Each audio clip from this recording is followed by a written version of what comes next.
Olá pessoal, estou aqui com meu amigo Dr. Rodrigo Vieira, que é gastroenterologista do Hospital Walter Cantídio. A gente vai bater um papo aqui sobre os anti-inflamatórios, que são remédios muito usados na parte de ortopedia.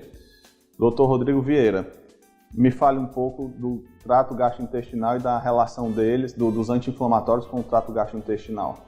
Bem, Felipe, os anti-inflamatórios, como todos sabem, são uma das medicações mais prescritas em todas as áreas da medicina, particularmente na ortopedia, e são inquestionáveis os benefícios desses remédios. Entretanto, nós temos que ter um cuidado em relação ao seu uso do ponto de vista do aparelho digestivo, porque são drogas que podem afetar uma série de partes do aparelho digestivo, não só o estômago, mas também o pâncreas, o fígado, o intestino delgado e o intestino grosso também podem ser afetados com o seu uso. Dr. Rodrigo, explica um pouco melhor os efeitos, que o anti-inflamatório pode causar no trato gastrointestinal, no estômago e no intestino. Bem, Felipe, em relação ao estômago especificamente, os anti-inflamatórios eles podem reduzir uma camada protetora que existe no estômago e com isso levar a algumas lesões, como por exemplo gastrite e úlcera, e essas úlceras podem sangrar. O indivíduo pode ter uma hemorragia digestiva relacionada ao uso dessas medicações. Isso pode ser grave e isso pode necessitar inclusive de internação hospitalar. E em relação ao intestino, também existem inúmeras lesões que podem ocorrer com o uso do anti-inflamatório, e alguns pacientes de uso crônico podem, por exemplo, ter anemia por essas pequenas lesões se ficarem usando por bastante tempo. Não tem como a gente saber qual paciente vai evoluir mal com o uso do anti-inflamatório, mas existe alguma população, algum grupo de risco que a gente já pensa em que esses riscos seriam maiores? Perfeitamente. Então, existe a população em que essa probabilidade é maior. Particularmente os idosos, acima de 60 anos, são pacientes sob risco. Se o paciente tem uma história anterior de já ter tido úlcera, de já ter tido sangramento digestivo, se o paciente usa outra medicação, como por exemplo corticoide, que é bastante prescrito na ortopedia, isso aumenta o risco dele ter uma hemorragia digestiva. Se ele usa S, que também é uma medicação que frequentemente a aspirina é utilizada pelos idosos por diversos motivos, e se ele já está usando, esse efeito é potencializado. Esses seriam os principais grupos de risco. Dr. Rodrigo, existe alguma classe de anti-inflamatórios que eles sejam um pouco menos agressivos, digamos assim, ao trato gastrointestinal? Bem, existe um grupo de anti-inflamatórios que a gente chama inibidores da COX-2. Esses anti-inflamatórios eles são um pouco menos prejudiciais em relação ao trato gastrointestinal.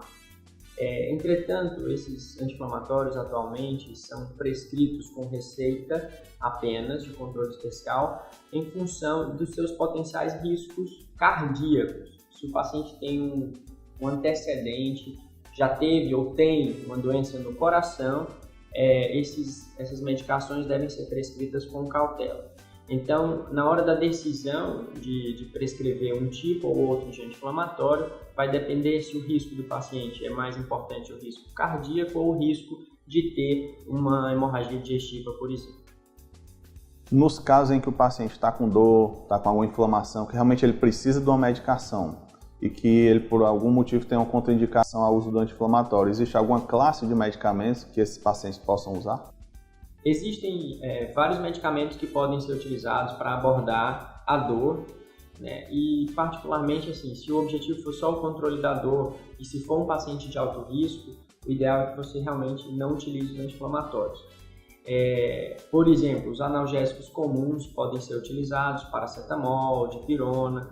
Existem os opioides, que são medicamentos derivados da morfina, que também, dependendo da situação, podem ser empregados. É claro que em algumas situações o uso do anti-inflamatório vai ser inevitável, mas principalmente se for nesses doentes de maior risco, é interessante usar a menor dose pelo menor tempo possível, de preferência associando com essas outras medicações, para que a gente consiga controlar a dor e a inflamação no menor tempo possível.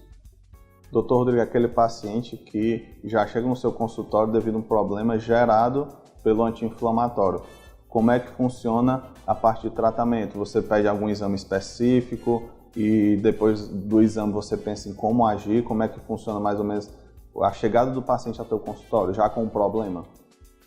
Em geral, assim, a gente tenta, até antes disso, se antecipar a esse problema. Então, se é um paciente de alto risco, que você precisa usar um anti-inflamatório, o uso de medicações que possam reduzir a acidez do estômago diminuem a chance desse indivíduo ter hemorragia.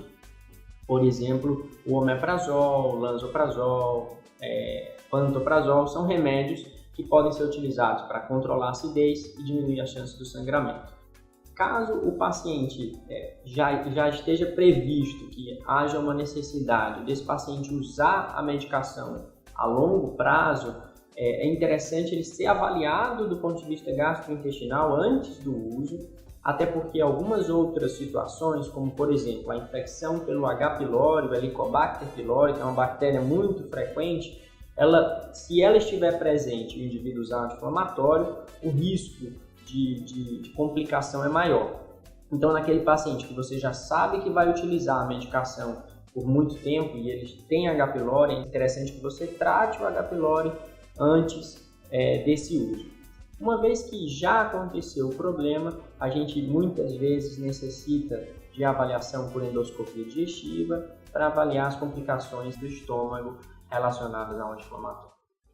Então, concluindo, assim, os anti-inflamatórios são drogas muito importantes dentro da medicina que precisam e devem ser utilizadas em diversas situações, mas o importante é nós sabermos selecionar os pacientes de maior risco, sabermos tomar as medidas preventivas necessárias para que não haja complicação com o seu uso e, eventualmente, tratar condições que possam proteger o paciente de um risco maior, de uma complicação maior.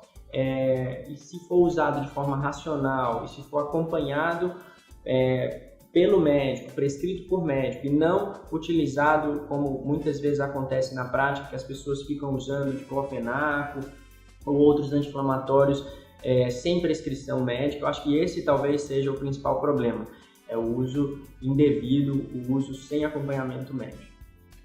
Gostaria de agradecer meu amigo Dr.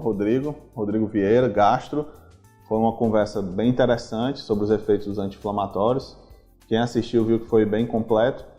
Se tiver alguma dúvida, podem colocar aqui nos comentários abaixo. Quem gostou do vídeo, pode curtir se quiser.